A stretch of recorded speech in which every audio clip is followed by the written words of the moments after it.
You know that feeling, right? That knot in your stomach before walking into a party, or your heart pounding before you have to speak up in a meeting? We've all been there. For millions of people, though, this is way more than just nerves. It's social anxiety. But today, we're going to look at a pretty wild idea about where that feeling really comes from. So, let's just chew on this for a second. What if that anxious feeling, the one we all try to get rid of, isn't actually a personal flaw? What if it's a feature, not a bug? A piece of programming that was literally designed to help us survive? It's a game-changing way to think about it, so let's dig in. All right, so if this is an ancient feature, where exactly did it come from? Well, to get to the bottom of it, we have to rewind the clock way, way back to our earliest ancestors. They lived in these small, super dependent groups where your social rank wasn't about being popular, it was about staying alive. Right, so that fear of being judged, that constant worry about what other people think, that's not some mistake in your personal wiring. It's an ancient alarm system passed down through generations because, believe it or not, it once kept our ancestors safe. And I mean, the stakes could not have been higher. Back then, if you were accepted by the group, you got everything you needed: food, a chance to find a partner, and, protection from things that wanted to eat you. But if you were kicked out, that was basically a death sentence. This quote from psychiatrist P. Gilbert really just nails it. We are hardwired to try and make good impressions, to be seen as a valuable member of the group. Why? Because being a useful associate was the absolute key to getting those resources and investments from others. Our brains are basically running a constant background check on our own social value. Okay, so that ancient survival software is still running on our modern hardware. But in today's world of Zoom calls and first dates, that old program can get seriously stuck, trapped in these nasty, vicious cycles. So let's pop the hood and see how the anxious mind really works. First thing we got to talk about are cognitive distortions. The best way to think about these is like a funhouse mirror for your mind. When your brain senses a social threat, it uses these mental shortcuts that twist and warp reality, and they almost always show you the worst possible version of events. And here are some of the greatest hits. You've got mind reading, where you just assume you know the horrible things other people are thinking about you. Then there's catastrophizing, where one tiny slip-up becomes this epic, life-ending disaster. And, of course, overgeneralization, where one person not saying hi suddenly means nobody likes me. You can see how fast your brain can build a completely false and scary reality. Now, to deal with all those scary thoughts, we develop what are called safety behaviors. These are all the little things we do, often without even realizing it, to try and stop our fears from coming true. They might feel like they're protecting you, like a shield, but as we're about to see, they're actually building a cage. And this right here is how it all fits together. Look at this. You walk into a party, that's the trigger. Your brain immediately serves up a distorted thought, like, I'm the most awkward person here. That thought makes you feel awful. So to cope, you use a safety behavior. You go stand in the corner and stare at your phone. But here's the kicker.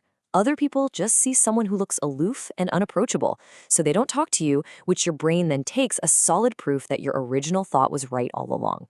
And boom, the cycle completes, and that negative belief gets even stronger.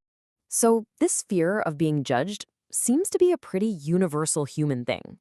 But what's really fascinating is how different cultures can shape the focus of that fear. Let's look at a really cool example of how the exact same anxiety can point in a completely different direction. In Japan and Korea, there's a recognized condition called Taijin Kyofusho. Now, it basically translates to a fear of interpersonal relations, but what it's really about is very different from the social anxiety we typically talk about in the West. The difference is just so clear when you see it side by side. In the West, social anxiety is often very self-focused, right? The big question is, what will they think of me? But with Taijin Kyofusho, the fear is flipped. It's focused on others. Am I making them uncomfortable? Am I offending them? It's the same root fear of rejection, just aimed in a totally different direction. So here we are. We've got this ancient brain, shaped by our culture, and now we've thrown it into a brand new, chaotic arena, the world of social media. It's a place that takes all those old social pressures and just cranks them up to 11. I mean, this quote just says it all, doesn't it? That ancient instinct to compete for status and approval is now playing out 24/7 online. Likes, follower counts, perfectly created photos, these are the new ways we measure social standing, and it creates this constant high-pressure competition. But what's really wild is how teens themselves see it. Research from Pew found that almost half of teenagers think social media has a negative effect on people their age. But get this, only 14% say it has a negative effect on them. That is a massive disconnect. It's this feeling of, yeah, it's a problem for everyone else. And when you start breaking down the numbers by gender, a really clear picture starts to form. A full 1 in 4 teen girls say social media has actually been bad for their mental health.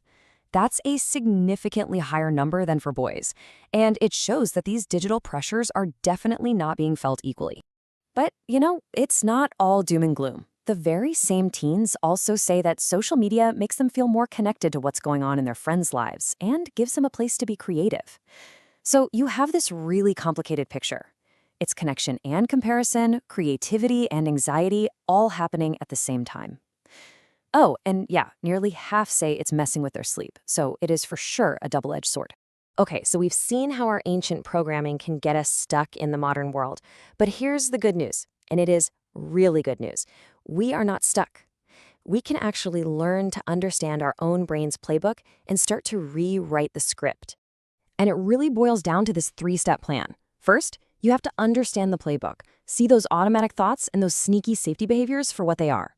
Then, you have to challenge the lies your anxiety tells you. And finally, you have to be brave enough to drop those safety behaviors that keep the whole cycle going. Here is an incredibly powerful tool from Cognitive-Behavioural Therapy, or CBT. It's called an ABCD lock, and it's a super practical way to do this. A is for the activator. What set things off? B is for the beliefs. What were those automatic negative thoughts? Try to label them like, oh, that was mind reading. C is for the consequences. How did you feel? What did you do?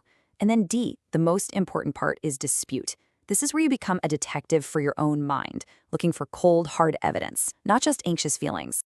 And honestly, this is the whole ball game. When you stop doing those safety behaviors, when you make eye contact, when you don't rehearse what you're going to say, it feels terrifying. It's like walking outside without your armor on. But it's the only way to conduct a real-world experiment and actually teach your ancient brain that the catastrophe it's afraid of probably isn't going to happen.